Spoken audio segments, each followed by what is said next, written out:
Honestly, I think today is my most important video I will ever make. It's about a topic that's really close to my heart, and I'm really passionate about it. Now, you might be wondering what on earth I'm talking about, so let me jump into the topic by asking you a quick quiz question. In your opinion, what is the biggest roadblock when it comes to being creative or making art?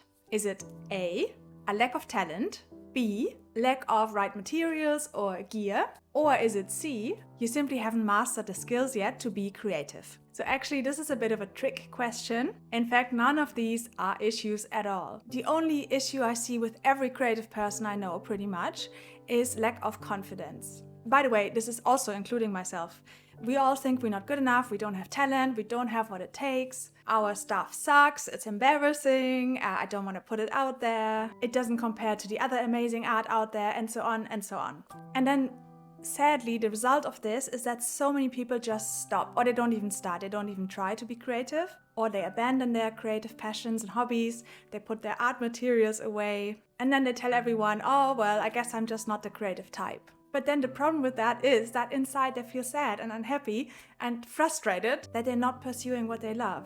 And then I've seen it so many times, people just become really bitter. Trust me, I know so many people who love making stuff, but then they stop because they think they're not good enough, and it makes me so sad. That's why I'm making this video today, because of course, as I said, this kind of confidence problem, it affects me too. You know, I'm a creative, I'm an artist, photographer, and I suffer from this all the time. These are all just lies that we tell ourselves to feel safe. So in this video, I will give you my best reasons for creating despite feeling all of these limiting thoughts. And this is all based on my own experience over many years of making stuff. So please keep watching to get out of that creative funk and to realize that you really do not need to be scared of creating. Let's go. So my tip number 1 is to start before you feel ready. So a lot of people think they need to be confident before they start creating. You can tell that that's you when you start to come up with sort of internal excuses like, oh, I'll begin with my creative project when I have a bit more experience. Or I just need to learn one more skill first and then I can start this project. But in my experience, it works exactly the other way around. You kind of have to start from a place where you don't feel confident yet for the true confidence to show up. Because honestly, if you wait until you feel ready, you're gonna wait your whole life. That's because that self-doubt you're feeling is just kind of how the human brain works. And I guarantee you that almost every creative person in the world will have felt it before. Even if you think of the most celebrated artists, you know, or best-selling writers, they too will sometimes be scared to create. Or they will have moments where they think, oh my god, this is the last good thing I ever make. The difference, I think, is that they are aware that these are kind of safety lies that their brains make up to protect them, and they create anyway. So in practice, for you, this means that don't wait for the fear to go away. You have to accept that probably it will be there forever. For example, I have been taking self-portraits for so many years now, and I still struggle with so many negative emotions regarding my creative output. So yeah, I think for us humans, it's just not possible to get rid of those kind of thoughts. Instead, just accept that they are there and despondently create anyway. I think it can help to reframe that fear as a kind of annoying radio channel, you know?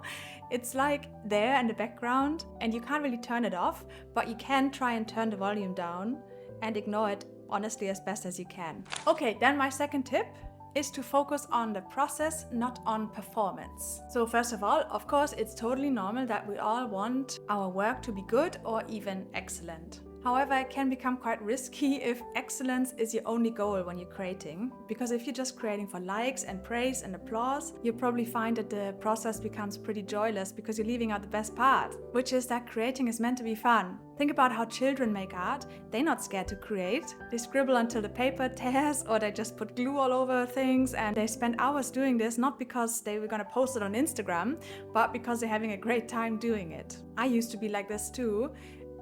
But unfortunately, as I got older, like most people I think, I started to create with a sort of invisible audience in mind. And then I might have thoughts like, oh, this better be good so I can post it, or this better impress people. But yeah, that's first of all, that's not healthy.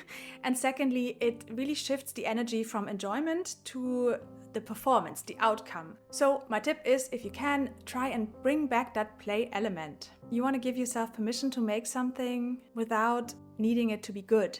So for example, set a timer for an hour and then just create without the goal of finishing anything. Try, if you can, not to judge it or edit yourself, just make for the sake of making. And it's very okay if the results are messy or imperfect or weird. And I really like this exercise because when you do this, it reconnects you with the reason you started creating in the first place, which is because it feels good. And the funny thing is that when you focus on the process rather than the outcome, the quality of your work often improves naturally anyway, because you don't feel that pressure to wow anyone. So you might find that your ideas flow actually quite a lot more freely, and in turn you produce better art. And then my third tip today is to make it bad on purpose. It's probably not a secret to you that perfectionism is the #1 killer to productivity in general and making art. You might know the quite famous book The Artist's Way by Julia Cameron, and she talks about the censor, which is that voice that's telling you what you're making is really bad, so don't even start, no point in making anything. It's that kind of internal voice that tells you you're not good enough or this is not good enough even before you start making anything. So to counteract that, try and make something deliberately bad. Write the worst song you could come up with, or draw a terrible comic. Go outside and give yourself a job to take the 10 worst photos you've ever taken. Once you give yourself that freedom, 2 things happen.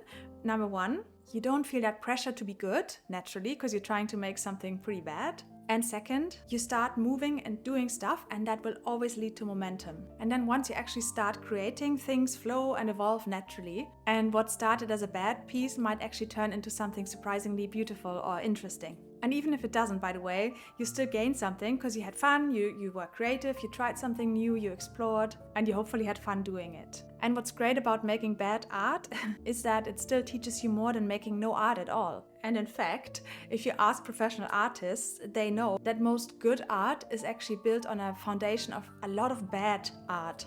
Bad drafts, failed experiments, and lots of unsuccessful attempts. And this is why this technique can be so useful. Okay, tip number 4 is to try, it's a hard one, to separate your work from your ego. So a lot of creative people, including myself, somehow have this weird habit of tying their self-worth directly to their creative output. So if a project is a success, they feel like a success. And if a project fails, then they feel like a failure. But you have to try and understand that your outcome as a creative person has nothing to do with your value as a person, obviously. Of course, it's natural to feel connected to your work.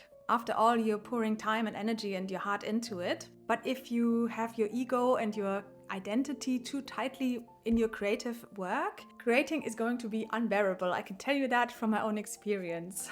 Because then every mistake you make is going to feel like proof that you're not good enough, which in turn means that you won't feel like creating. So instead, the remedy is that if you can, try and adopt the so-called beginner's mindset. Because think about beginners, usually they know that they're not good at stuff because they're only just starting out. So they allow themselves to try and experiment and to fail lots of times. And that openness really creates a lot of freedom, because then you will be okay with your art being messy and unfinished. I know it's easier said than done, but try to leave your inner critic out of the room when you're making something. You can edit and polish later, but during the actual creation process, that critic has to stay silent. Always try and remember that your creative work is just a small part, an expression of you.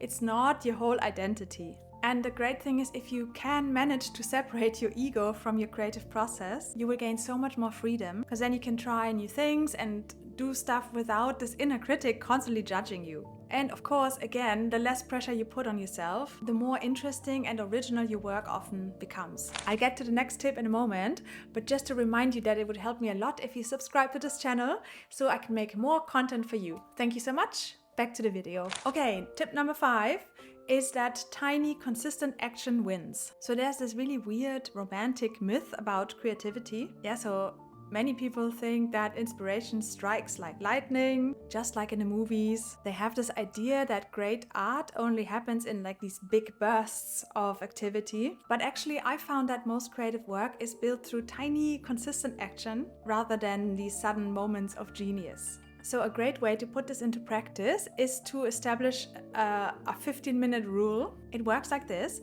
Even if you're not feeling inspired, you commit to spending just 15 minutes on a timer to your creative practice. So maybe just write a few paragraphs or take a few photos or do a very small drawing. 15 minutes doesn't sound like much, right? But over a week, that's nearly 2 hours of practice. Over a year, it's more than 90 hours of creative work.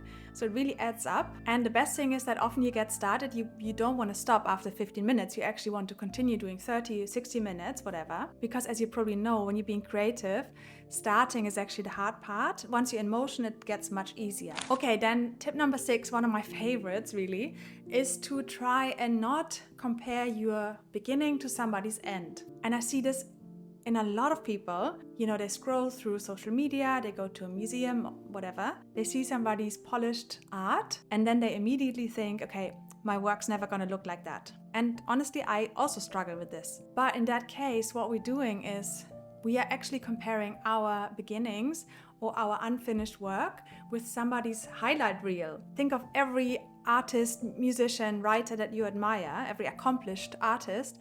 They will have years, decades of practice. So you see the perfect artworks they put out.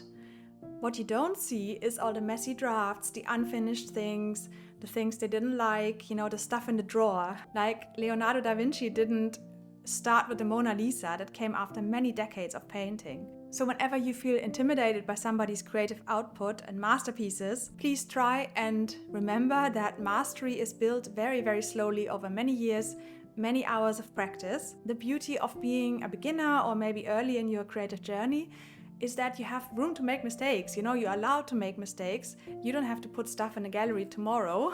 There's no pressure on you whatsoever. So next time you catch yourself comparing, instead of thinking, I'll never be as good as them, try to replace that with, this is where I am today. And if I keep learning and developing and practicing, I will 100% have my own amazing body of work to look back on in a few years' time. And everybody started at the beginning, and that is totally fine. By the way, just a quick interruption to tell you that you can check out my free ebooks, which I will link below. They have 50 ideas for self-portraits or portraits, and you might find them helpful next time you're stuck in a creative block. Now back to the video. And then my last tip is more like a reframing. It's actually, I think, the most effective one. Just keep in mind that you will definitely regret what you didn't make. Like, let's say in 10, 20 years, you will not remember the bad photo that you posted or the imperfect drawing you made, but you will remember, or you will be upset about the things you didn't make, or you will be sad that you didn't even try, you know, that you didn't even get started with it when you still had time to do it. As we said, fear tends to convince us that it's not safe to create, that if we don't make anything, we don't embarrass ourselves. But unfortunately, the price of that safety is a very, very long-term frustration, and I've seen this with a lot of people. You just miss out, you know? You miss out on the joy of making, the lessons of failure, and also the satisfaction of seeing your progress over time. Because I can tell you that whether you create or not, weeks, months, years, they will pass. So you have to decide now, do you want to look back in many years and see lots of failed experiments and messy drafts and trial and error, or do you want to look back and just see emptiness, where you could have had ideas and inspiration? So yeah, whenever I feel frustrated or I feel low confidence about my art, I try and remind myself to change my kind of inner voice from, oh, what if this is bad, to, okay, what if I never try? Because years from now, I will be grateful that I chose discomfort over feeling safe in this moment. Remember, once more, you don't need to be fearless. You just need to create anyway, because the only work that you will regret is the work you never actually made. And that's it for today. I hope you found those tips helpful. Make sure to subscribe to the channel and see you next time.